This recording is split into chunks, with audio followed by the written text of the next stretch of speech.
Doug, and what's left to lead, because the last couple of weeks have had a little defrothing, but we haven't yet turned full-on bear. Is it going to happen? I don't see a cyclical bear market erupting anytime soon. That's different than a correction, though, and considering how far we've moved here in 14, 15 months, I mean, even a standard technical retracement of the move that we've had could be significant. But I mean, the market is broad. Breadth is making new highs. The number of stocks making new lows is creeping up a little bit as we move past the anniversary of the big low, but nothing too concerning. I mean, that being said, we're not full on, fully invested in equities because of valuation concerns. And I think, at some point, rates are going to reflect this big pickup in inflation that we're having. I mean, they're really lagging the increase in inflation. And I think the story here for the next 6 months will be rates catching up with that spike in inflation. So I think it could be a difficult summer, although, again, not looking for an outright cyclical bear market in stocks. Could we get a corrective measure that you describe without a move higher in yields, or is that what it comes down to? Is this a market that is impenetrable if bonds do not move in a way to disrupt the apple cart like they did in February? Yeah, I mean, yields would be the most likely catalyst, but yields to me are sort of a proxy for liquidity. I don't have a good idea on what money supply and the Fed balance sheet are going to do, in the next 6 to 9 months. And part of the reason is, I mean, that monetary largesse is there to support what's going on the fiscal front. I mean, effectively, there's been a merger between the Federal Reserve and the Treasury Department, whereby these incredible outlays, many of which were guaranteed are temporary, but have tended to persist longer than maybe is justified by the economic numbers. That's all being underwritten by monetary policy, and the extent to which that fiscal juice is pulled back over the next 12 months, that's the big question. And no one's got a good fix on it. And obviously, Congress has never, shown any concern about pulling that back. I mean, there's just no discussion of debt or deficits right now. Well, maybe next time we get a little taxes involved. They have talked about that. Maybe a little string attached to the next round. Doug, as we've talked over the years, I generally think of you as kind of one of the best monitors of valuation in markets, all the different metrics that you guys use. One of them, the median valuations, and you've sounded the alarm on valuations even prior to COVID. Now, obviously, we're at these frothy levels beyond that. I mean, it's just extraordinary, and it's only comparable to .com, but your measurement here of the median stock is even way above that.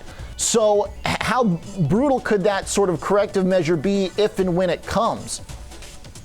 Well, I think it's clear that, higher PEs can be justified in a very low rate realm. It's just that the inflation pressures we're seeing justify a much higher rate structure. So that's going to bring down those PEs at some point. The old rule of thumb, I'm talking, I'm a dinosaur. I'm talking late 80s, early 90s, was this rule of 20, whereby the forward PE on the S&P 500 should approximate the level of 20 minus the consumer price inflation rate. So here we are all of a sudden with a spike in the CPI inflation rate to 4.2.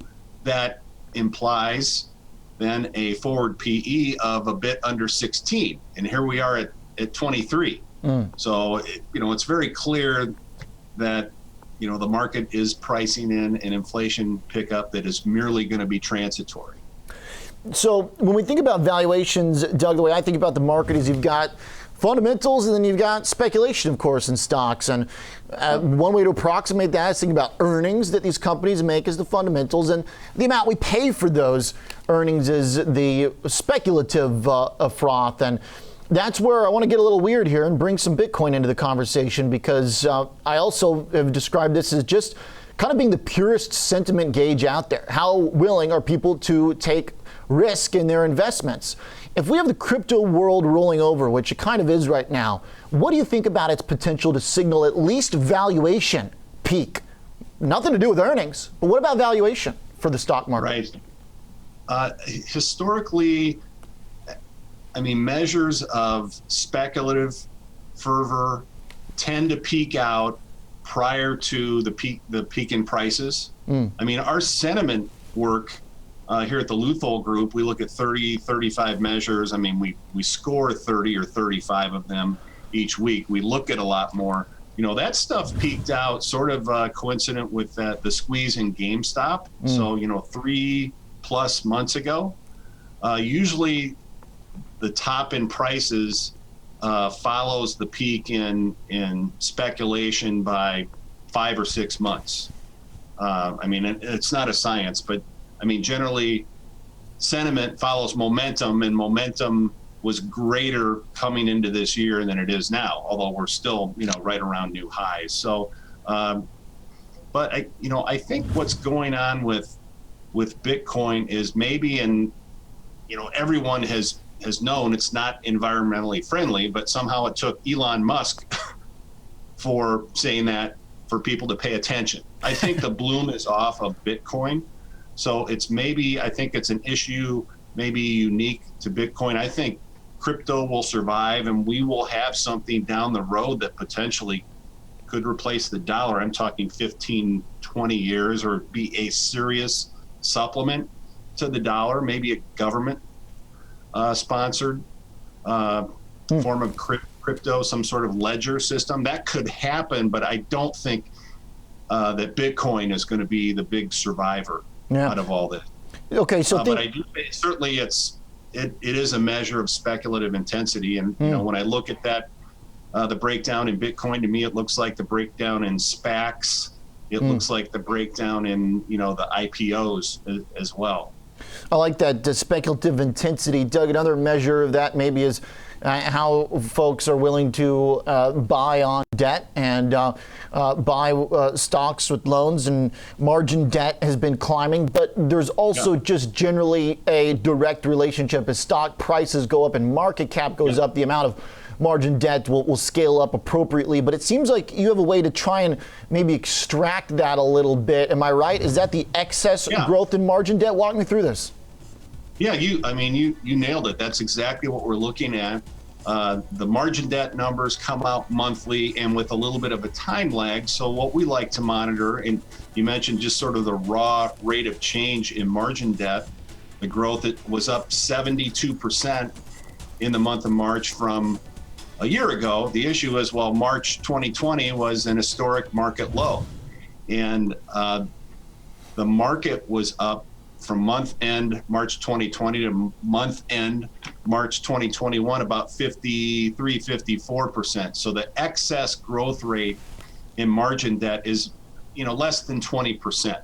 Where we would become really concerned, I mean, not that we're not concerned about margin debt growing over 70% year over year, but when, let's say, the market keeps going up, but on a rate of change basis, it starts to slow down. It's when investors really begin to reach and say, oh, this 20% gain in the stock market is not enough for me. I need to lever that up and try to make, 35 or 40. So when that gap, and we just call it excess margin debt growth. So the spread between growth in margin debt and just the year over year change in the S&P 500. There you go. If that were to get up to 40, 50%, to me, that would be a real warning bell. Although, anecdotally, we see, warning signs every day. But, if you really want to try to stay in as long as possible, maybe you'd be more selective about what constitutes an extreme sentiment reading.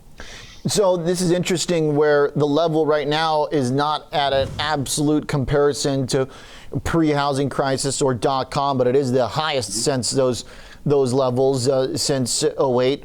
And I think the point about the rate of change for the market is also a really interesting one, Doug. And I'm curious, do you think that a kind of static tug of war is possible in a market? I hear a lot of people talk about, okay, well, if we've got this value versus growth, push and pull, maybe we consolidate and maybe we have a range-bound stock market.